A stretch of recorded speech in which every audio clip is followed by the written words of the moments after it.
vous savez qu'il y a 2-3 ans, on a ouvert une collection d'essais et j'avais vraiment envie que Zulma prenne sa part dans le débat dans la cité.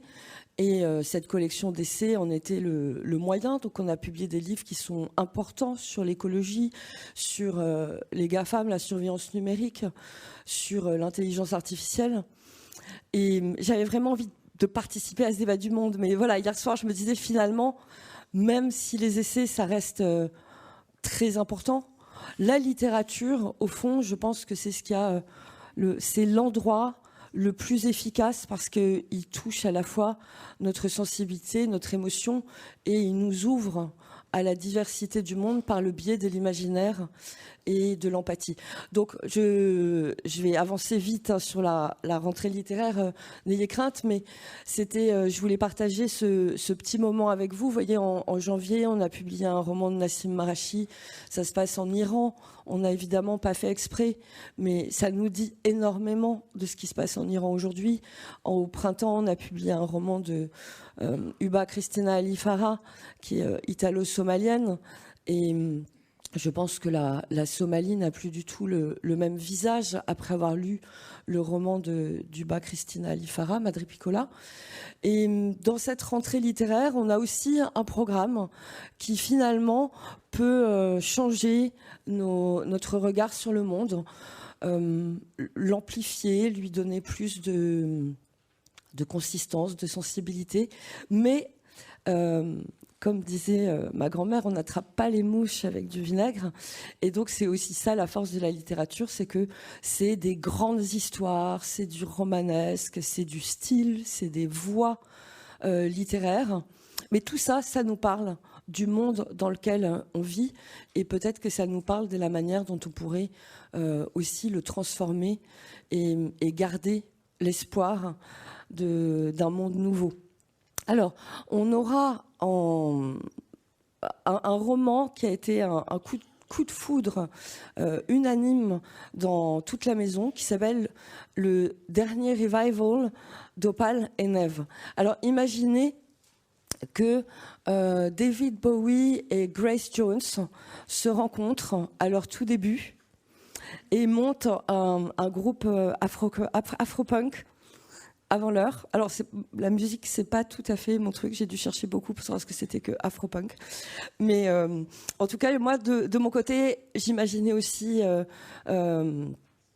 McLaren et Vivienne Westwood, vous voyez, ce genre de personnage absolument délirant. Et donc on a une jeune journaliste, la première journaliste afro-américaine à diriger un grand magazine de musique aux États-Unis, dont le père, batteur, a été assassiné lors d'un concert d'Opal et Neve, qui va mener une enquête pour essayer de comprendre pourquoi et comment son père est mort.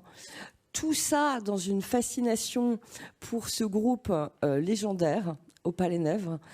Et on va retraverser avec eux toute une part de l'histoire contemporaine des États-Unis. Alors, ce qui est très fascinant dans ce roman, c'est que on a envie de les googler tout de suite, on a envie d'écouter leur musique, on a envie de savoir à quoi ça ressemble. Bon, évidemment, vous ne pourrez recourir qu'à votre imagination, parce que Opal et Neve n'ont pas existé. Et ils ont d'autant moins existé que, je vous parlais de Grace Jones, mais imaginez plutôt Vivienne Westwood en noir. C'est une manière de réécrire ou de réinventer, de réimaginer l'histoire du rock en introduisant au début des années 70 une chanteuse déglinguée, proto-punk noire dans le paysage musical de Détroit. Donc c'est à la fois un grand roman, c'est une aventure dans le monde de la musique, c'est hyper passionnant parce que c'est raconté comme une enquête, et à chaque instant on a l'impression que c'est vrai. Alors je vous le dis, ça n'est pas vrai, c'est une histoire, c'est de la fiction, et n'empêche que ça nous en dit beaucoup sur les États-Unis d'hier et d'aujourd'hui, et en même temps ça nous emporte dans ce grand tourbillon de musique. Enfin, moi, j'ai adoré ça. On est tous avec des playlists qu'on essaie d'inventer pour voir à quoi ressemblerait Opal et Neve.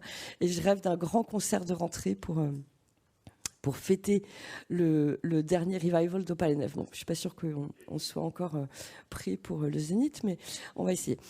Alors, en même temps, on a un petit roman tout court qui s'appelle Marzanne, mon amour. Alors, je ne sais pas si quelqu'un dans la salle sait ce que c'est que Marzanne, ou où est Marzanne, ou qu'est-ce que c'est que Marzanne. C'était chez nous, personne ne savait. Hein. Donc Marzanne, en fait, c'est pas le nom d'une belle jeune fille ou d'un beau jeune homme ou de je ne sais qui, ni même de son chat ou de sa grand-mère. Marzanne, c'est une banlieue de Berlin. C'est une banlieue de l'ex-Berlin-Est, donc une banlieue hyper pauvre, assez défavorisée, mais pas tout à fait du type Aubervilliers. C'est plutôt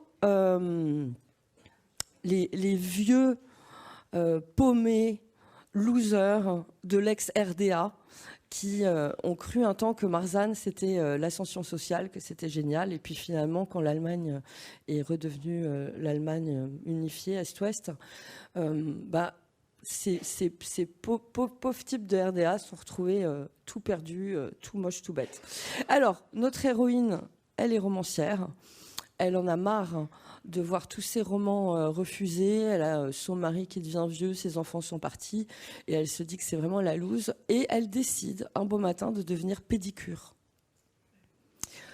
Effectivement, ça laisse songeur 5 minutes, mais néanmoins, le roman, c'est chaque séance qu'elle a avec une douzaine de petits vieux, pour la plupart, je dois dire, qui sont fracassés par la vie et dont les pieds sont également fracassés. C'est improbable comme sujet, mais vous verrez, ça a un charme absolument fou.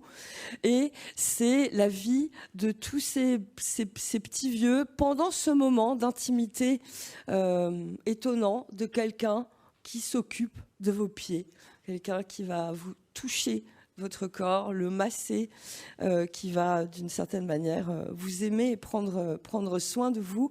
Alors comment prendre mieux soin de soi-même qu'en prenant soin des autres, voilà, c'est aussi une question. Et puis, l'air de rien, c'est un roman qui interroge cette question des laissés pour compte de la société. Ici, c'est l'ex-RDA, mais ça pourrait être des laissés pour compte de n'importe quelle autre société. C'est un roman qui est aussi sur la vieillesse, l'abandon, et sur les rêves qu'on a perdus, mais qu'on n'a pas forcément tout à fait perdus, parce que c'est pas parce qu'on est vieux et tout fracassé qu'on n'a plus plein de rêves et plein d'histoires surtout à raconter. Donc ça, c'est pour le mois d'août. En septembre, on aura également 2 romans. Un roman d'un jeune Brésilien. Alors, j'ai oublié de vous dire que le roman de Donnie Walton, le dernier revival d'Opale Neve, c'est son premier roman et ça a été un véritable événement aux États-Unis. C'est en train d'être adapté pour HBO par Ta-Nehisi Coates. Donc c'est vraiment quelque chose qui parle à la communauté afro-américaine et qui va parler au monde bien plus largement, évidemment. Et le roman de Itamar Vieira Jr., Charrue tordue, c'est aussi un roman qui a fait une sorte de tsunami au Brésil. C'est le premier roman de la communauté quilombola. Alors, encore une fois, je ne savais pas très bien ce que c'était non plus, mais c'est imaginez qu'aux États-Unis, il y a eu 400 000 Africains qui ont été déportés pour devenir des esclaves. Au Brésil, il y en a eu 4 millions. Au fil des ans, évidemment, ça fait encore plus de monde. Mais quand il y a eu l'abolition de l'esclavage au Brésil, on a dit aux gens, c'est bon, là, vous êtes libres. Mais sauf qu'ils sont libres, mais pour aller où? Pour faire quoi? Au Brésil, il y avait des terres partout qui appartenaient déjà à plein de gens. Donc, au fond, on a dit à ces esclaves affranchis, c'est bon, là, construisez votre petite hutte, là, en paille, s'il vous plaît, pas en dur, et puis bossez comme des nègres. Mais voilà, c'est un loyer contre du travail. Et puis vous allez être content comme ça. Le problème, c'est que ça continue. C'est qu'aujourd'hui encore, il y a énormément d'esclaves, de faits au Brésil. C'est un vrai problème et c'est un problème de l'accession à la terre. On pouvait penser que ce problème n'interviendrait plus au XXIe siècle, en tout cas pas de cette manière-là. Et le roman, puisqu'il s'agit quand même d'un roman et pas d'un essai sur les problèmes de terre au Brésil aujourd'hui, mais c'est l'histoire de deux sœurs, deux petites filles dont l'une va devoir devenir la voix de l'autre, et on va les suivre dans toute leur épopée au milieu de cette communauté quilombola, avec vous savez, le vaudou brésilien, avec toutes les divinités protectrices, et avec cette lutte pour la terre, pour le droit à la terre, et cette lutte aussi de deux jeunes filles pour se faire entendre. Donc c'est aussi, on tricote quand même plein de sujets. Et pour terminer, on a alors j'ai fait un truc affreux, donc je me reprends. Je n'ai pas cité les traducteurs. Donc le roman de Donnie Walton, le dernier revival d'Opale et Neve, est traduit de l'anglais américain par David Fauquembert. Le roman de Katia Oskamp, Marzanne, mon amour, est traduit par Pierre-René Valentin. Et le roman de Itamar Vieira Junior, Charrue tordue, est traduit, et ça c'est aussi important à noter, est traduit par Jean-Marie Blas de Robles, qui a longtemps vécu dans cette région et qui connaissait bien toutes les traditions, le vocabulaire, toutes les us et coutumes de cette région du Brésil. Et donc ça c'est un petit peu coup double, hein, parce qu'on a un magnifique premier roman, et en plus traduit par le magnifique écrivain qu'est Jean-Marie Blas de Robles. Pour terminer, en septembre également, le tout dernier, tout nouveau, tout beau roman d'Odurava Ólafsdóttir, qui s'appelle Éden. Et c'est un roman qui me tient particulièrement à cœur parmi tous les nombreux romans d'Odurava. Peut-être j'ai moi-même fait des études de linguistique, donc voilà, j'étais un petit peu sensible au sujet. Son héroïne est linguiste. Et elle parcourt le monde pour participer à des colloques sur les langues en voie d'extinction, les langues en train de disparaître.